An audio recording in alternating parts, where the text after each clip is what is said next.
And when people do get closer to retirement, what they want to know is how much money can they draw.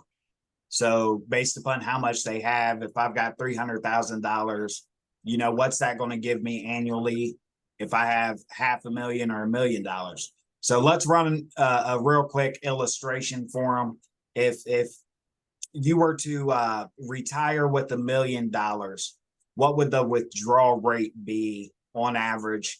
What kind of money are they looking at? And the way that we want to attack this is we want to really look at the perspective of having a tax-free income with some of the products that we provide versus having a taxable event with one of these other accounts. So, the main thing to understand, if you're getting started with growing your money for retirement, you can have a taxable event when you get into retirement, or it can be a tax-free situation, which is significantly different in the amount of money that you will actually access. Like Ron said a little bit ago, like if you're in a 401k or some of these IRAs or even stocks and mutual funds, a good portion of your money is not yours. It's already set out there for the IRS and the government. They want their taxes. They're going to come and get their money no matter what.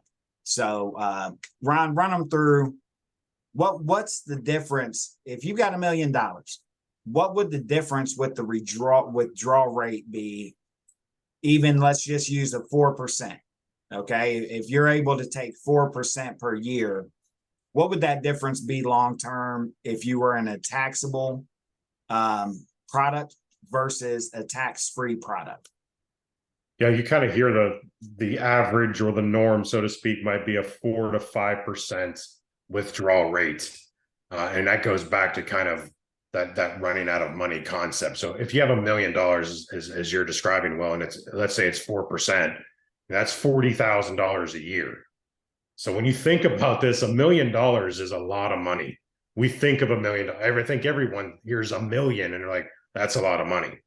But when you really break it down and you're looking at this, and if you use that standard withdrawal rate that's kind of thrown out there, you're living off of $40,000, maybe $50,000. That might be significantly less than what you're accustomed to living off of. What we haven't taken into account is you haven't paid Uncle Sam. When you're in 401ks, 403bs, IRAs, TSP accounts, deferred comp plans, those are all deferred taxes. So now you have to start paying ordinary income tax, depending on what your tax bracket is at the time of retirement. What is the tax code? What are the tax codes at that particular time? So when you have $40,000 or $50,000, if that's the withdrawal rate that we're dealing with, you still have to take the tax out of that. So what tax rate are you falling into? What is your tax liability off that $40,000 or $50,000? These are all things that we have to consider. You're not living off 40 or 50. You might be living off about 30, 35, somewhere in that neighborhood, depending on where you fall in taxes. So the big problem is that deferral. You might hear some people saying, well, you can get withdrawal rates of 10% or more.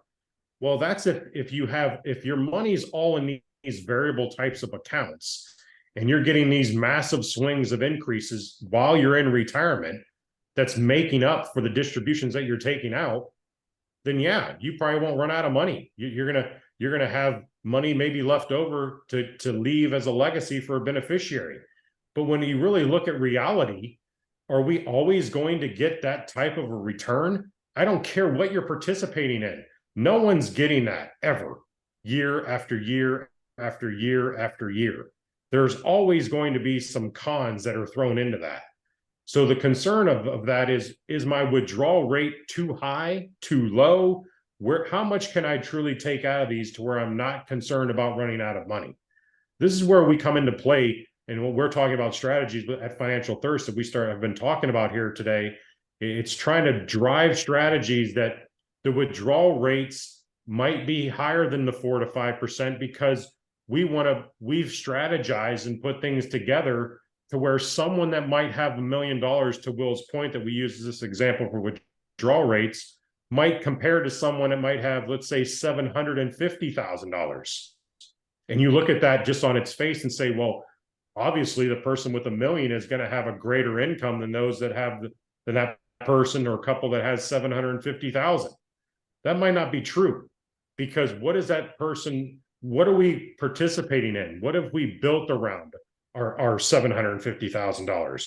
We can show you, and it's something we're probably going to do at a later date, is kind of show you the advantage of participating in something that maybe the tax liability is either not as high, or we don't have a tax liability, which means you don't necessarily have to have as much money sitting there to drive a greater income, because taxes is your biggest hit.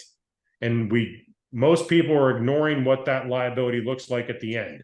So when we talk about withdrawal rates and things like that, that's important, but we really need to make sure we're paying attention. This kind of all circles back to what we've talked about throughout the conversation.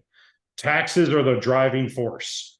If we have all of our eggs in a taxable event, we're going to be a partner with Uncle Sam our entire lives. It doesn't mean we can avoid it, but man, we can certainly reduce it. We can potentially get close to, we want to get as close to zero as we possibly can.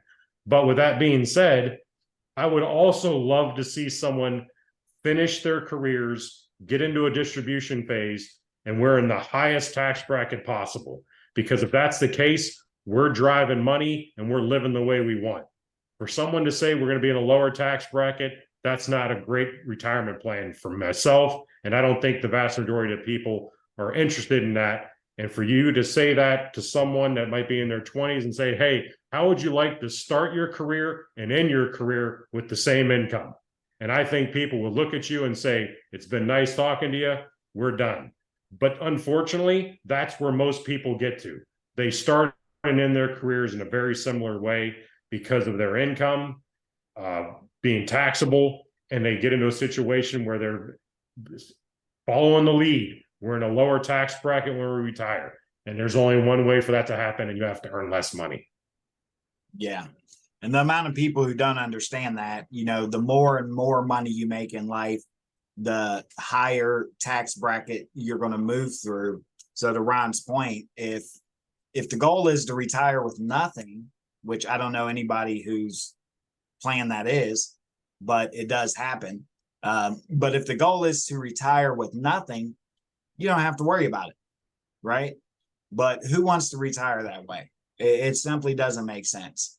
So like Ron said, the difference in retiring with $1 million taxable versus retiring with $1 million tax-free could be significant.